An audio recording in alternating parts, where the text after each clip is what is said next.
Welcome to one of the Harvard Classics. In our journey together, you'll get a mix of classic and contemporary materials to contemplate and shape your thinking about marketing. Regis McKenna's first sentence, "The 1990s will belong to the customer," requires a little modification to remain relevant today and into the foreseeable future. The 1990s and beyond will increasingly belong to the customer. Technology is a big deal, and now the foundation of marketing in both strategy and execution.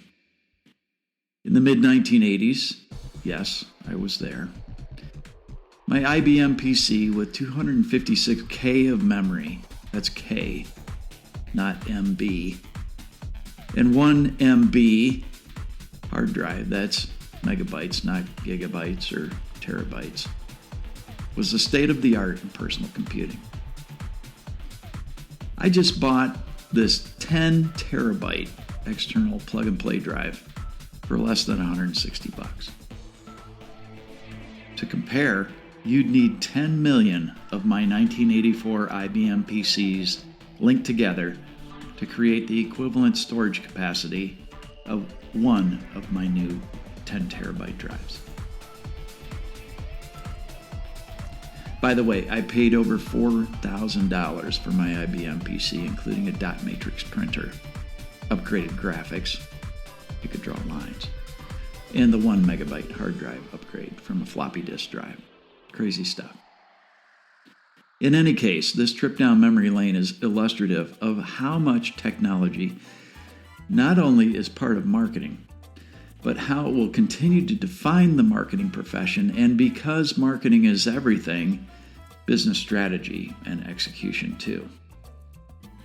Going further with McKenna's framework, there is knowledge-based marketing and experience-based marketing.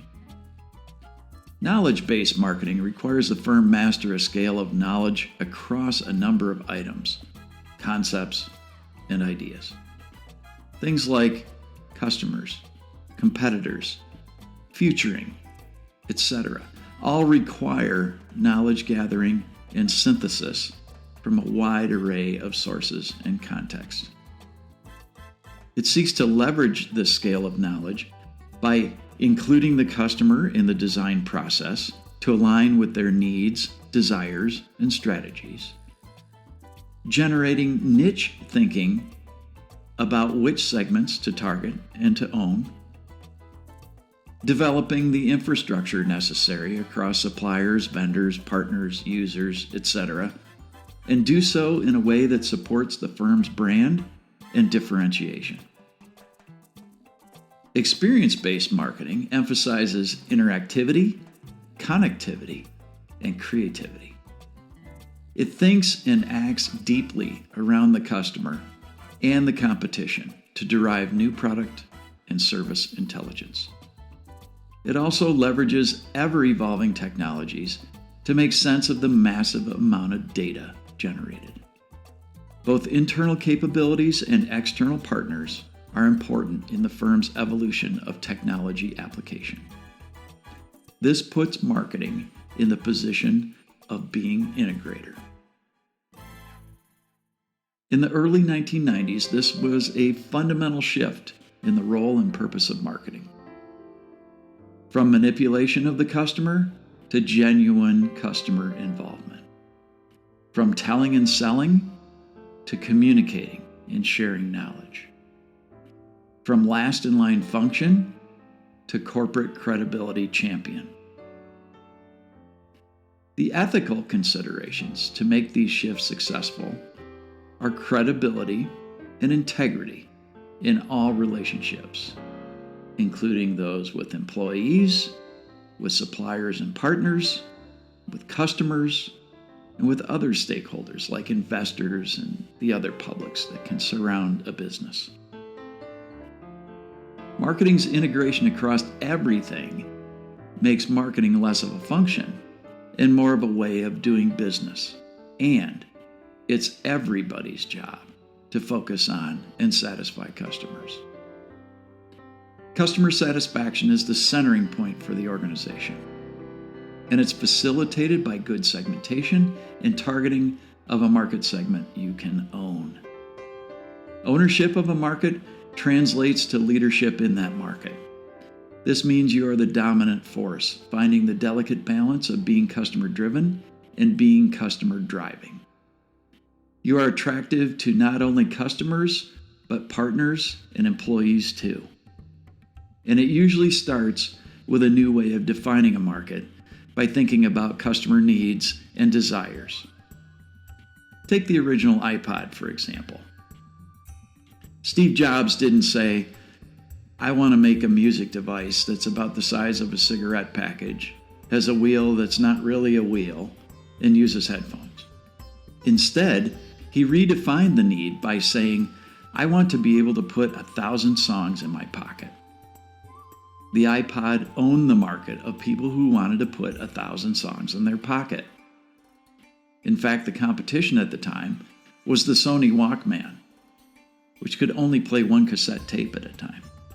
It took only about 4 years for the iPod to dominate the market previously owned by the Walkman for over 20 years. How did it happen? Through the combination of knowledge-based and experience-based marketing. Beyond the initial innovation, customers naturally drive successful companies toward customization. The automobile, the telephone, the bicycle are all examples of something starting very simply and evolving toward huge numbers of variety. The equation, variety plus service equals customization, is a huge part of how we see companies becoming successful today as they evolve their capacity to deal with individual customers in unique ways. And yes, we're right back to technology. Mass customization and proactive customer service are both enabled by the evolution of technology. Nike by You is a current example of mass customization. You get to pick the combination of colors and features to make your shoes unique.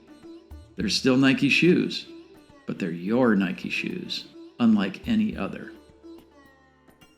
So mass advertising is the casualty in this evolution.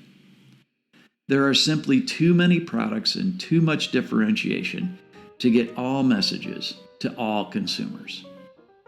Even though you're hit with over 3,000 marketing messages per day, there are far more products and services vying for your attention. In some ways, more advertising to the masses also creates confusion. The tale of Eveready's Energizer Bunny advertising being more often associated with its competitor Duracell is an example of the need to customize how you reach your target as much as possible. The more targeted and relevant, the more you avoid the annoyance factor too. Besides, effective marketing needs a feedback loop. Mass advertising is pretty much one way. There's a shift from monologue to dialogue required to evolve, thrive, and survive. Adaptive marketing is the goal. Being sensitive, being flexible, and being resilient are the watchwords in Marketing is Everything's paradigm. Sensitivity involves gathering and reading customer feedback in real time. Flexibility comes through the organization's structure and capabilities to react to that customer feedback. And most importantly, resiliency comes from the willingness to learn from mistakes, from being a learning and evolving organization. And the lines are blurring between products and service. Some product-oriented organizations like drugstores and grocery stores are actually offering the service of convenience through their large product assortments. Likewise, services like airlines are productizing through their packages and frequent flyer programs. As McKenna says, technology creates the feedback loop that integrates the customer into the company, allows a company to own a market, permits customization, creates a dialogue, and turns a product into a service and a service into a product. And I'll modify his last paragraph a bit to say in the 1990s, and beyond. The critical dimensions of the company, including all of the attributes that together define how the company does business, are ultimately the functions of marketing collaboration. That is why marketing is everyone's job, and why marketing is everything, and everything is marketing.